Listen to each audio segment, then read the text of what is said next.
कर्जों पे जिंदा पाकिस्तान के क्रिप्टो करेंसी के ख्वाब। लेट अली शो यू के इस एपिसोड में आप सबको खुशामदेद। Do like, subscribe and share this content. Pakistan जो आईएमएफ के कर्जों पे जिंदा बचा हुआ है, पिछले कुछ हफ्तों के अंदर उसने एक बहुत बड़ी अनाउंसमेंट की। इनफैक्ट बाइनेंस जो एक क्रिप्टो करेंसी का प्लेटफॉर्म है, उसने अनाउंस किया पाकिस्तान के क्रिप्टो जार बिलाल बिन साकिब के साथ मिलकर के $2 अरब क्रिप्टो में वो टोकनाइज कराएंगे। इसका क्या मतलब है, ये क्या मायने रखता है, तो थोड़ा सा मैं आपको बैकग्राउंड बता दूं। पाकिस्तान का डिजिटल एसेट एम्बिशन है ये, और उन्होंने बाइनेंस के साथ एक एमओयू यानी मेमोरेंडम ऑफ अंडरस्टैंडिंग साइन किया है। बाइनेंस है क्रिप्टो करेंसी एक्सचेंज, जहां पे जाके आप बिटकॉइन या स्टेबल कॉइन या जितने भी डिजिटल एसेट्स आप कह लें मौजूद हैं, जिसके ऊपर कोई ओवरसाइट या कोई गवर्नमेंट ओवरसाइट या अकाउंटेबिलिटी मौजूद नहीं है, वहां पे जाके आप ट्रेड कर सकते हैं। कुछ अरसे पहले बाइनेंस के लीडरशिप पाकिस्तान आई, उनका इंटरव्यू भी हुआ, और उसके बाद ये अनाउंस किया कि $2 अरब तक पाकिस्तान के जो रियासती असासे हैं, स्टेट ओन्ड एसेट्स हैं, उनको टोकनाइज किया जाएगा क्रिप्टो करेंसीज के अंदर। इसको मजीद समझने के लिए और इन सब टर्म्स को समझने के लिए हमें ज्वाइन कर रहे हैं सलमान जैदी। इनका ताल्लुक फिनटेक इंडस्ट्री से भी रहा है। सलमान, आप एक फाइनेंशियल एडवाइजर भी हैं और इस सब्जेक्ट को बड़े करीबी से जानते हैं। तो पहले तो हमें यह बताएं कि भाई, हमारे पास पैसे नहीं हैं, हम कर्जों पे जिंदा हैं पाकिस्तान, और यहां पे बातें हो रही हैं $2 अरब स्टेट एसेट्स को टोकनाइज करने की। क्या मतलब है इन सब चीजों का? अस्सलाम वालेकुम जी। Thank you very much for your introduction जी। मेरा जो है वो बैकग्राउंड चूंकि फाइनेंस और टेक्नोलॉजी दोनों से रहा है। मैं बाय ट्रेनिंग एक सॉफ्टवेयर इंजीनियर हूं, जिसने 20 साल के करीब इंडस्ट्री में काम किया। उसके बाद 5 साल रिटायर रहे, बच्चे पाले, फिर अपने आप को रीट्रेन किया फाइनेंस में और एक ब्रोकरेज खोली, और फिर अमेरिकी फाइनेंशियल सिस्टम को इस काबिल नहीं समझा कि लोगों का पैसा डाला जाए उसके अंदर, तो ब्रोकरेज बंद कर दी। अब पिछले 3 साल से लोगों को एडवाइस करता हूँ, लोगों को स्ट्रेटेजी बना के देता हूँ, लोगों को ये समझाता हूँ कि आपने अपने पैसे को महफूज कैसे रखना है और आपका पैसा किस तरीके से ग्रो होना चाहिए कि आपके लिए रिटायरमेंट में काम आए। अच्छा, अब ये तो थोड़ी सी छोटी सी इंट्रोडक्शन थी ना। ये आपने बात की टोकनाइजेशन की, तो इसको अगर आप इस तरीके से समझें कि पाकिस्तान इन 2023 6.7% ऑफ पाकिस्तान क्रिप्टो होल्डर था, जो कि दुनिया में तीसरे नंबर पे आता है। तो अगर आप दुनिया में लिस्ट निकालें लोगों की और उनमें मुल्क देखें, तो पहले 5 जो मुल्क हैं वो ज्यादातर तरक्की पजीर ममालिक हैं। India number 1, USA number 2, Pakistan number 3। अच्छा, अब अगर आप इस पैराडाइम को देखें तो तकरीबन इस वक्त पाकिस्तानियों के 2025 के अंदाजों के मुताबिक तकरीबन $20 बिलियन गिव और टेक क्रिप्टो में। अच्छा, अब ये जो $20 बिलियन पाकिस्तानियों ने क्रिप्टो में रखे हुए हैं, ये इंस्टीट्यूशनल मनी नहीं है, ये बैंकों का पैसा नहीं है, ये पैसा है आम आवाम का, छोटे लोगों का, जिन्होंने अपनी बचत की हुई है। और ये 2020, 2021, 2022 में काइंड ऑफ लाइक शुरू हुआ इसका फ्लो। 2023 में और 2024 में ये एक्सीड कर गया, क्योंकि रुपए की कदर तेजी से कम हो रही थी इन दिनों में, और लोगों को ये सेफ नहीं लगता था कि यार वो रुपया लेके बैठे रहे हैं। तो वो कहते थे यार, जो भी किसी भी जगह अगर हमें स्टेबिलिटी मिले तो हम उसमें चले जाते हैं। तो चूंकि यहाँ पे कोई 20-22 साल से क्रिप्टो का काम चल रहा था, तो यहाँ पे स्टेबल कॉइन्स के नाम से करेंसी मौजूद थी कि जो कि 1 to 1 डॉलर के बराबर होता है। तो लोगों ने कहा पाकिस्तान में कि यार हम क्यों नहीं डॉलर खरीदने के बजाय, डॉलर तो मिल नहीं रहा, डॉलर है भी बहुत महंगा, तो हम स्टेबल कॉइन क्यों नहीं खरीद लेते। तो लोग अपने थोड़े थोड़े पैसे निकाल के गए और उन लोगों ने स्टेबल कॉइन खरीद लिया। अच्छा, अब स्टेबल कॉइन की इन्वेंशन से आई वुड से कि 2 साल 3 साल बाद ऐसा हुआ कि बहुत सारे मुल्कों ने कहा कि हम अपनी ही डिजिटल करेंसी क्यों नहीं बना लेते। तो अगर मैं चाइना हूँ और मेरे पास युआन चलता है तो मेरे पास डिजिटल युआन हो सकता है, वो भी चलेगा, डिजिटल डॉलर भी आ सकता है, ठीक है। तो कुछ मुल्क बहुत आगे चले गए एडॉप्शन में, कुछ मुल्कों ने जो है वो स्लोली अडॉप्ट करने की कोशिश की। तो ये जो पर्टिकुलर आपने बात की ना कि जी 2 बिलियन डॉलर एक्सचेकर का निकल के उसको टोकनाइज करेंगे, तो ये एसेंशियली हो सिर्फ यही रहा है कि एक सेंट्रल डिजिटल करेंसी पाकिस्तान की बनाई जा रही है, जिसको कि आप रुपया कह देंगे, डिजिटल रुपया। और वो अगर आपने जो है वो डिजिटल रुपए में आप बैठे हुए होंगे तो जो बाकी सारे फवायद आपको किसी भी डिजिटल करेंसी में रहने के आते हैं, वो सारे फवायद आपको मिलना शुरू हो जाएंगे रुपए की इन्वेस्टमेंट के अंदर। तो इन अ नटशेल अगर आप इसको बिल्कुल मुख्तसर करके देखें तो ये एक अच्छी एफर्ट है पाकिस्तानियों के लिए कि वो एक रेगुलेटरी फ्रेमवर्क में आ जाएंगे। क्योंकि अभी इस वक्त जितने भी मुख्तलिफ तरीके से वो पैसे भेजते हैं, चाहे वो पीयर टू पीयर हो, चाहे वो वीपीएन यूज करके किसी बाहर के एक्सचेंज पे जाएं, वो सारे के सारे ग्रे एरिया में आ रहे हैं, जिसमें कोई रेगुलेटरी अथॉरिटी नहीं है। अब इस साल पाकिस्तान ने finally Pakistan virtual asset regulatory authority Pawara के नाम से वो बनाई, और उसने आके कहा कि जी अब चूंकि हम बन गए हैं और हम रेगुलेट करेंगे, तो ना सिर्फ कि हम रेगुलेट करेंगे बल्कि हमने एक शरिया की अथॉरिटी भी बना दी जो कि ये वेरीफाई करेगी और ये गारंटी करेगी कि जी जितनी भी क्रिप्टो इन्वेस्टमेंट है उसमें जितने भी इंस्ट्रूमेंट्स आ रहे हैं जिनके तरीके से आप क्रिप्टो का काम कर सकते हैं, वो सारे शरिया कंप्लाइंट भी हैं। तो पिछले 5 से 6 महीने में गिव और टेक पाकिस्तान ने वो स्टेप्स लिए हैं क्रिप्टो की एडॉप्शन में जो कि अब तक नहीं ले पाए थे। अच्छा, अब सूरत हाल इसलिए इंटरेस्टिंग हो जाती है कि जब हम ऑलरेडी तीसरे बड़े मुल्क हैं दुनिया में और काफी अरसे से हैं, 2020, 21, 22 से हैं, जो कि क्रिप्टो होल्ड करता है, और हमारे पास एक काफी बड़ा बेस जो है वो टैलेंटेड यूथ का भी मौजूद है। तो इसको अगर रेगुलेट किया जाएगा और इसको मजीद कॉमन फ्रेम में लिया जाएगा जहाँ पे एक आम आदमी क्रिप्टो की बातचीत कर रहा हो, क्रिप्टो होल्ड कर सकता हो, और उसको खरीदने के लिए किसी XYZ के पास नहीं जाना पड़ेगा। क्योंकि इस वक्त तो ये होता है कि यार तो पीयर टू पीयर नेटवर्क में आप खरीदारी करते हैं, या फिर आप अपना VPN से किसी और जगह पे किसी और एक्सचेंज के अंदर जो कि पाकिस्तान में अलाउड नहीं होता, या तो वो पाकिस्तान को सपोर्ट नहीं करते या पाकिस्तान उन्हें अलाउड नहीं करता, इधर और। तो उन दोनों रीजंस की वजह से अगर वो पाकिस्तान में एग्जिस्ट नहीं करते तो आपने VPN के थ्रू उनको एक्सेस किया और उनके पास अपने जाके पैसे रखवा दिए। अच्छा, थर्ड जो है वो ये है कि जी पाकिस्तान में ऐसी थर्ड पार्टीज, प्राइवेट पार्टीज मौजूद हैं जो कि ओवर द काउंटर ट्रेडिंग करती हैं, जिसको हम कहते हैं OTC ट्रेडिंग। तो उसमें ये होता है कि जी आप अपने पैसे लेके चले जाते हैं, आप किसी के पास कहते हैं यार ये मेरे पास 2000 रुपए हैं, तो तुम मुझे इसका बिटकॉइन दे दो।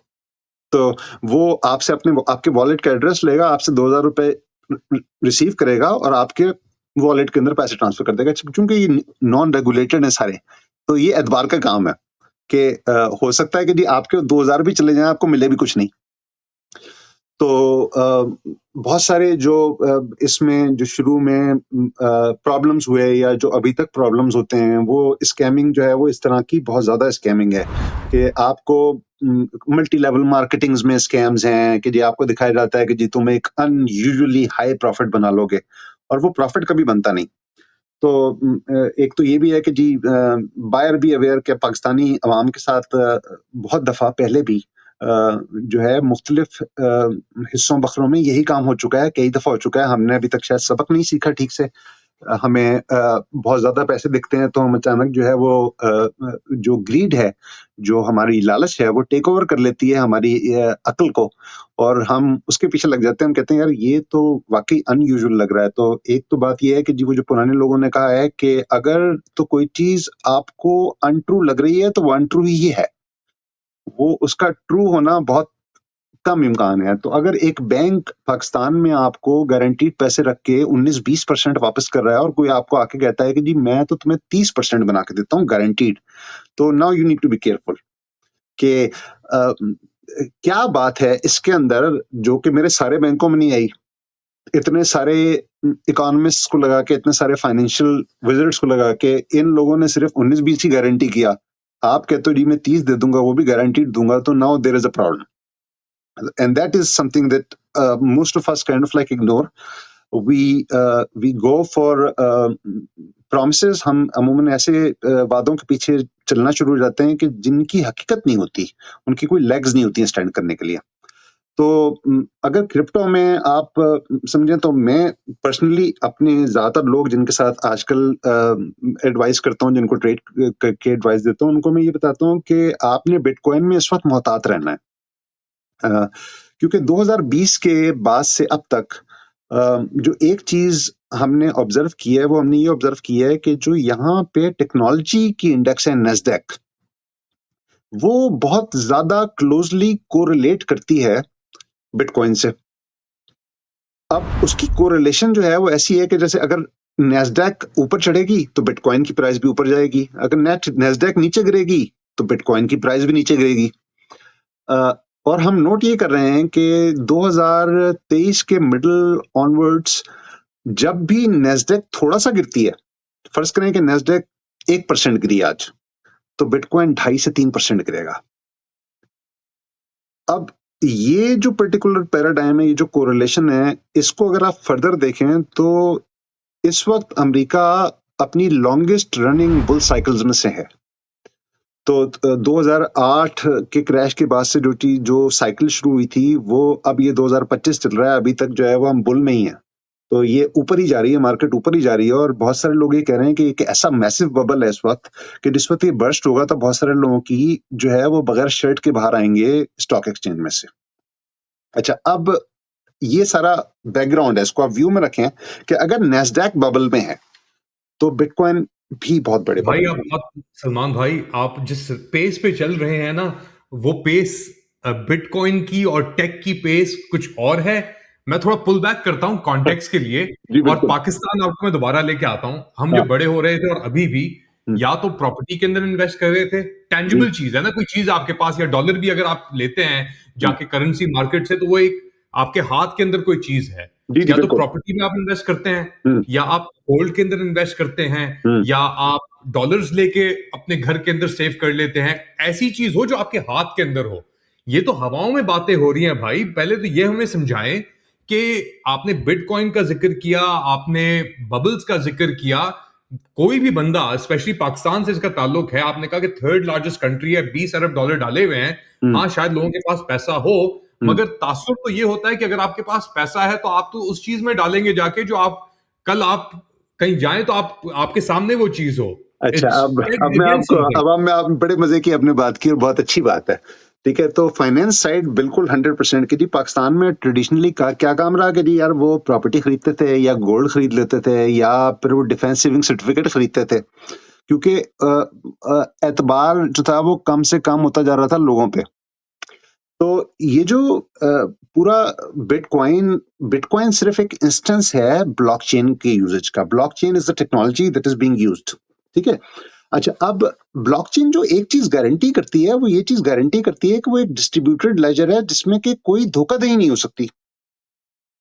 ना कोई इसमें धोखाधड़ी कर सकता है, ना कोई इसमें आपको ये बताएगा कि यार मैंने इतने ही कॉइन इशू करने हैं और वो उसके बाद में बढ़ा दे, ऐसा भी नहीं होता। ठीक है, तो ऐसा आपकी हार्ड करेंसी के साथ होता है। अब हर हफ्ते अमेरिका में जो कानून है, या जो पाकिस्तान में कानून है, या जो भी इन सारे ममालिक में जो किसी ट्रेजरी के थ्रू कोई करेंसी इशू करते हैं, जिसको हम फिएट करेंसीज कहते हैं, वो जो फिएट करेंसीज हैं उनका कानून ये है कि जी वो अपने मुल्क का एक सर्टेन परसेंट पे डेट इशू करते हैं। वो कहते हैं जी इतना डेट है हमारे पास, अगर तुम समझते हो कि मैं सिक्योर इन्वेस्टमेंट हूं तो आ जाओ डेट ले लो। बाहर के जो बैंक्स हैं, जापानीज बैंक हो गया, ब्राजीलियन बैंक हो गया, चाइनीज बैंक हो गया, ये वाले बैंक्स आते हैं आपके सेंट्रल बैंक के पास और उस डेट की खरीदारी करते हैं। जितने का डेट बिक जाता है उतने के नोट बना के हम मार्केट में डाल देते हैं। ठीक है, इस तरीके से हमारी करेंसी बनती है, करेंसी ग्रो करती है, क्योंकि वो गोल्ड टाए तो बहुत खत्म हो गई बहुत पहले से। तो अब गोल्ड बैक्ड तो करेंसी रही नहीं, अब तो करेंसी है डेट बैक्ड। ठीक है, जितना डेट मेरा कोई खरीदने के लिए तैयार होगा उतनी मैं करेंसी इशू कर दूंगा। इसका मतलब है कि अगर आपने डॉलर खरीद के अपने सेफ में रखे हुए हैं तो वो डॉलर भाई आपका हर हफ्ते डीवैल्यू हो रहा है, हर हफ्ते।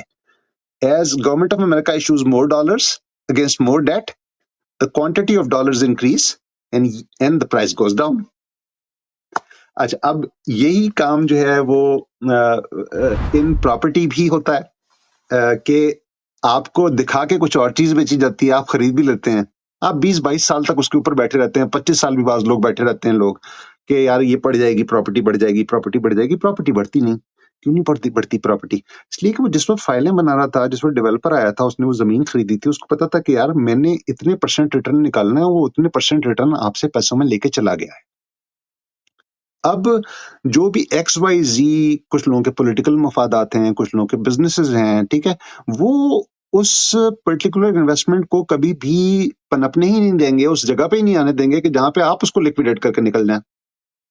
तो या तो लोग जो है वो पूरी-पूरी उम्र जनरेशनल लेवल पे बैठे रहते हैं कि जी एक नस्ल खत्म हो गई, उसके बाद अगली नस्ल भी उसी चीज़ को रख के बैठी हुई है कि यार ये किसी दिन बढ़ जाएगी, मैं बेच दूँगा, ठीक है? उसको उस काम को जिसको काम को होने को 3 साल, 5 साल लगते, उस काम को 70-70 साल लग जाते हैं, फिर भी नहीं हो पाता। और कुछ लोग जो कि लकी हो जाएँ और वो समहाउ किसी ऐसी जगह पे उनकी इन्वेस्टमेंट आ जाए जो कि कमर्शियल हो जाए, तो वहाँ पे हर दूसरा आदमी चूँकि बिज़नेस करने के लिए तैयार होता है, इसलिए वो कमर्शियल जगह की वैल्यू बहुत ज़्यादा बढ़ जाती है। तो yes, those get lucky, but they are very few, not many. अच्छा, अब आपने बात की जी वो सेफ्टी, और लोग समझते हैं कि जी मेरे हाथ में है तो जो चीज़ आपके हाथ में है ना, वो गारंटीड है कि वो डिवैल्यू होगी, ठीक है? जो चीज़ आपके हाथ में नहीं है, ठीक है, वो चली ट्रस्ट पे रही है।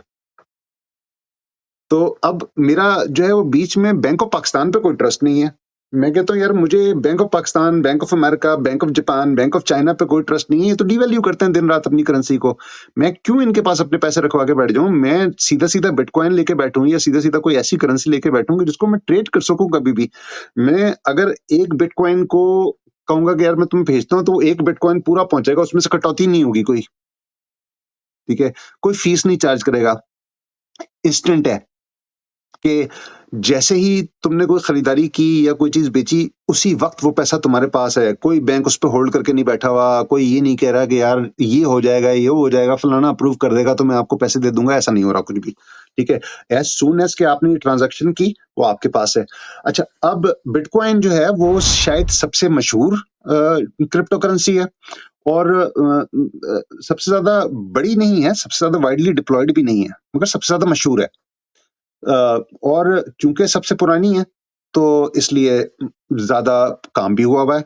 इथेरियम 1-2 साल बाद आई इसके, और इस तरह के काफ़ी सारी जो और मुख्तलिफ करेंसीज़ थी, कुछ बाद आई। फिर मुख्तलिफ ब्लॉकचेन्स भी बनना शुरू हो गई।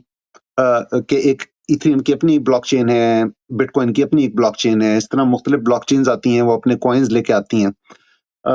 इन कॉइन्स के बनने में भी बहुत स्कैम हुए। और बहुत सारी जगहों को काइंड ऑफ लाइक अब बड़े एक्सचेंजेस जो हैं, जैसे कॉइनबेस हो गया या बाइनेंस हो गया या इस तरह के जो बड़े एक्सचेंजेस हैं, जब वो किसी करेंसी को लिस्ट करते हैं अपने पास ट्रेड होने के लिए, तो वो यूजुअली पहली इंडिकेशन होती है कि यार ये करेंसी लेजिट है,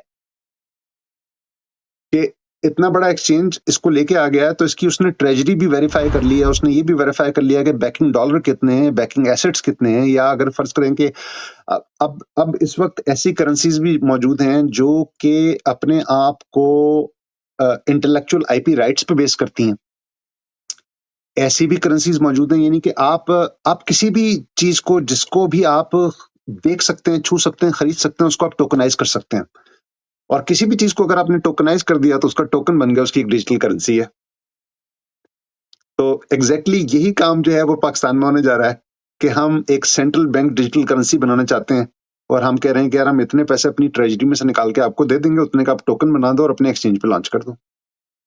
अब हमें इस वक्त ये बात क्लियर नहीं है कि क्या कल को स्टेट बैंक ऑफ पाकिस्तान का अपना ही ब्लॉकचेन होगा जिसपे हमारी अपनी डिजिटल करेंसी चल रही होगी, या हम कोई एग्जिस्टिंग ब्लॉकचेन लेके उसके ऊपर अपनी करेंसी डालेंगे। मगर दोज आर द प्लान्स, ये सारे प्लान हैं जो कि अभी फाइनल नहीं है, ये बन रहा है। अ, मेरा ये ख्याल है कि इन्वेस्टमेंट तो चलो एक तरफ रही ना यार, कि लोग करते हैं इन्वेस्टमेंट, और इन्वेस्टमेंट के पॉइंट ऑफ व्यू से मैं इस वक्त बिटकॉइन को बहुत डेंजरस समझता हूँ। मैं नहीं समझता कि पाकिस्तानी अवाम को इन जनरल इस वक्त बिटकॉइन में घुसना चाहिए। हाँ, डिप का इंतजार करें, 1-1.5 साल बैठ जाएं। बहुत सारे लोग इतने फाइनेंशियली सेवी नहीं होते, इतने ज्यादा इंस्ट्रूमेंट्स को ट्रेड नहीं करते कि वो नीचे जाती हुई मार्केट में पैसा बना लें। तो अगर आप ये समझते हैं कि मार्केट नीचे जा रही है और आप ट्रेडर नहीं है, तो उस मार्केट से दूर रहना बेहतर है।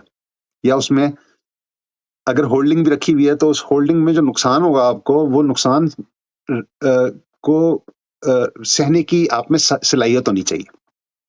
अगर आप ये समझते हैं कि यार मैं ये नुकसान नहीं सह पाऊंगा, ये वो वाला पैसा था जो मुझे अपने बच्चे की एजुकेशन के लिए चाहिए ही चाहिए 2 साल में, ठीक है? तो इसका मतलब है कि मैं तो नहीं अफोर्ड कर सकता कि ये पैसा गिरे, तो फिर उस पैसे को बिटकॉइन में इस वक्त डालना गलती है। सेम एज कि इस वक्त गोल्ड में पैसा डालना भी एक बहुत इफी है बात, कि 4,300 4,500 सॉरी $4,510 आज मैंने रेट देखा था, जो कि 1 आउंस का हुआ है, 27 ग्राम का। और 1 साल पहले की बात है कि ये 3100-3200 पे 1 आउंस ट्रेड कर रहा था, तो उस वक्त मेरी शर्त लगी थी अपने ही ट्रेडिंग ग्रुप पे कि यार ये जो है, ये मेरा नहीं ख्याल कि 4,000 से ऊपर जाता है ईयर एंड तक। तो अभी ईयर एंड में अभी भी कुछ दिन बाकी हैं, वो 4,500 टच किया हुआ है। तो गोल्ड बड़े बबल में है, सिल्वर बड़े बबल में है, इस वक्त ज्यादातर प्रेशियस कमोडिटीज बबल में है। इस वक्त हर एसेट क्लास, आप जो कि नॉन फिजिकल एसेट क्लास है, वो बबल में है। तो अब वो बबल्स है, इनकी भी पूरी हिस्ट्री है। और अगर जो सुनने वाले हैं, अगर उनको कभी टाइम मिले और वो बबल्स पे जो है वो रिसर्च करें, तो उनको पता लगेगा कि एक जमाने में जो एम्स्टरडेम के अंदर ट्यूलिप्स जो हैं, ट्यूलिप बबल चला था, ट्यूलिप मैनिया। तो एक ट्यूलिप जो है वो एक घर से ज्यादा महंगा था at the height of the bubble. और जब वो गिरा तो वो जाहिर है पेनीलेस है, ट्यूलिप आता कितने का, $1.5 का आता होगा, राइट? वो उसी वैल्यू पे चला गया वापस। और ये एक नहीं है, ये पता नहीं कितने बबल्स हैं। फिर एक और फेमस इसी तरह हिस्ट्री में एक एग्जांपल दी जाती है आइंस्टाइन की, कि आइंस्टाइन ने जब अपनी कुछ इजादात की, कुछ पेटेंट शेटेंट हुए, तो उनके पैसे बनना शुरू हुए। उन्होंने स्टॉक मार्केट में इन्वेस्टमेंट की। साउथ ओशन कंपनी या साउथ शिप कंपनी, ऐसा कुछ कंपनी का नाम होता था, उसमें आइंस्टाइन साहब ने इन्वेस्टमेंट की और वो इन्वेस्टमेंट ऊपर गई। अच्छा, जब इन्वेस्टमेंट ऊपर की, इन्होंने बेची, इनके पैसे बने, इन्होंने कहा यार ये तो ऊपर ही जाएगा। इन्होंने सब कुछ बेच के उसमें लगा दिया। अच्छा, उसके 1.5 महीने बाद वो गिरा और ब्रोक होके आइंस्टाइन साहब बाहर निकले। उसके बाद उनका फेमस कोट है कि मैं सैयारों की मूवमेंट पता लगा सकता हूँ, मगर इंसानी दिमाग की बदी को नहीं पहचान सकता, या इंसान के पागल होने का मुझे कोई अंदाजा नहीं है, और मुझे उस पे मैं कोई वो नहीं कर सकता। तो एक चीज जो कि काफी समझनी जरूरी है किसी भी फाइनेंशियल मार्केट के लिए, कि किसी भी फाइनेंशियल मार्केट में जब भी कोई ट्रेड कर रहे होते हैं, आप इन्वेस्ट कर रहे होते हैं, चाहे वो आप एसेट खरीद रहे हैं, चाहे वो प्रॉपर्टी खरीद रहे हैं, उसमें उस चीज की अपनी वैल्यू का कम अमल दखल है, लोगों के फैसले का ज्यादा अमल दखल है। कि वैसे तो लोग कहते हैं यार 50% तो होगा चीज की वैल्यू का दखल, तो नहीं, चीज की वैल्यू का दखल 50% भी नहीं है, क्योंकि हो सकता है चीज की वैल्यू कुछ नहीं हो, मगर मैं बायर हूं, मैं आपको ₹1,00,000 देने के लिए तैयार हूं, मैं आपको ₹1,00,000 दे रहा हूं, तो इसका मतलब है बायर की गलती है, 100% मुझ पे ही था। अब आप इसी को एसेट वर्ल्ड में ले जाइए, ठीक है? तो जब इंस्टीट्यूशनल बायर्स और सेलर्स, बैंक्स खुद, बड़े-बड़े फंड्स खुद, ठीक है? या बड़ी-बड़ी इन्वेस्टमेंट कंपनीज खुद, ये आके बाइंग सेलिंग करते हैं, तो ये वाले बाइंग सेलिंग जो होती है, ये अमूमन हो रही होती है वैल्यूज पे। मगर इसके अलावा जितना भी रिटेल ट्रेडर है, वो सिर्फ और सिर्फ इमोशन पे बाय सेल करता है, वर्ड ऑफ माउथ पे बाय सेल करता है, हाइप पे बाय सेल करता है। आज मुझे ये स्टोरी अच्छी लग रही है, मैं इसको बाय कर रहा हूँ, कल को मुझे बुरी लगनी शुरू हो जाएगी, मैं सेलर बन जाऊंगा, ठीक है? तो ये पर्टिकुलर चीज जो है, जिसमें कि हाइप आपने अवॉइड करनी है, वैल्यू देखनी है। अगर आप समझते हैं कि आप एक लॉन्ग टर्म अच्छे इन्वेस्टर बन सकते हैं, तो आपने वैल्यू देखनी है, और आपने ये समझना है कि ज्यादातर बाइंग सेलिंग जो हो रही है, वो हाइप पे हो रही है, वो इमोशंस पे हो रही है, लोगों के फैसलों पे हो रही है, वैल्यू पे नहीं हो रही। तो अब बात आई कि जी बिटकॉइन की वैल्यू क्या है। बिटकॉइन या ये जितनी भी क्रिप्टो करेंसीज हैं, ये इस चीज पे मुनसर करती हैं कि इनके होल्डर कितने हैं। तो अब मेरे बिटकॉइन की वही वैल्यू है जो कोई मुझे देने को तैयार है, या जितने में कोई मुझे बेचने को तैयार है। अब अगर आज मेरे पास एक टेस्ला का साइबर ट्रक मौजूद है, जिसको मैं कहता हूँ यार ये मैंने $80,000 का ट्रक लिया था, 80,000 से थोड़ा सा ऊपर बिटकॉइन चल रहा है, तो अगर तो कोई मुझे एक बिटकॉइन दे दे, तो मैं उसको ट्रक दे देता हूँ। ठीक है जी, बात खत्म हो गई। अब मैंने आपसे कहा, आप मेरे पड़ोसी थे, मैंने कहा यार मुझे नहीं जाना कुछ सिटी विटी के पास, मुझे कुछ नहीं ट्रांजेक्शन करनी, तू एक बिटकॉइन भेज दे मेरे वॉलेट में, ट्रक की चाबी ले जा, मैं डीड साइन करके दे दूंगा, बाद में रजिस्टर कराता नहीं अपने नाम पे। तो ये पीयर टू पीयर है, और वैल्यू भी पीयर टू पीयर है, यानी कि एक आदमी दूसरे आदमी से बात कर रहा है, बीच में कोई थर्ड पार्टी नहीं आई। अच्छा, फिर ये है कि इसमें जो भी ट्रांजैक्शंस हो रही हैं उनमें तब्दीली नहीं हो सकती। तो और बिकॉज़ इसकी नेचर ऐसी है कि इसमें कोई भी तब्दीली जो होगी उसके पीछे जो है वो इतना बड़ा नेटवर्क खड़ा हुआ होगा कि वो तब्दीली नामुमकिन हो जाएगी किसी भी 1 या 2 या 4 या 10 मिस्टीवियस प्लेयर्स के लिए। क्योंकि हर आदमी जो कि बिटकॉइन माइन कर रहा है वही बिटकॉइन की रेख-देख का भी पाबंद है। उसको ये भी पता है कि कौन सी ट्रांजैक्शन जा रही है, वो हर ट्रांजैक्शन को वेरीफाई करता है। तो अगर आपने एक गलत ट्रांजैक्शन कर भी दी और आपने किसी तरीके से ब्लॉकचेन के अंदर अपनी ट्रांजैक्शन डाल भी दी, ठीक है? तो वो जो सारे लोग जो बैठे हुए हैं, जो माइन कर रहे हैं, उन सारे लोग कहेंगे यार ये ट्रांजैक्शन गलत है। तो वो आपकी ट्रांजैक्शन रिजेक्ट हो जाएगी, ठीक है? तो अब इसी चीज़ को अगर आप थोड़ा-सा आगे रख के चलें तो इतने सारे यूज केसेस हैं। Property is a use case. आपने एक जमीन खरीदी, वो आपके नाम पे है जमीन, ठीक है? आपकी मर्जी के बगैर या आपके बेचे बगैर तो वो किसी और के नाम पे नहीं हो सकती ना। तो अगर ऐसा नहीं हो सकता तो पहले दिन से ही मुझे जमीन जो है वो मेरी टोकनाइज क्यों नहीं करते? मुझे क्यों नहीं ब्लॉकचेन पे जमीन के कागजात देते हो? जबकि मुझे पता है कि यार अगर मैंने ये खरीद ली जमीन, मैंने इतने पैसे लगा दिए, तो अब पुश कम्स टू शव जब मैं बेचूंगा तो ही बेचूंगा, मेरे अलावा कोई नहीं बेच सकता, क्योंकि इसकी ओनरशिप मेरे पास है।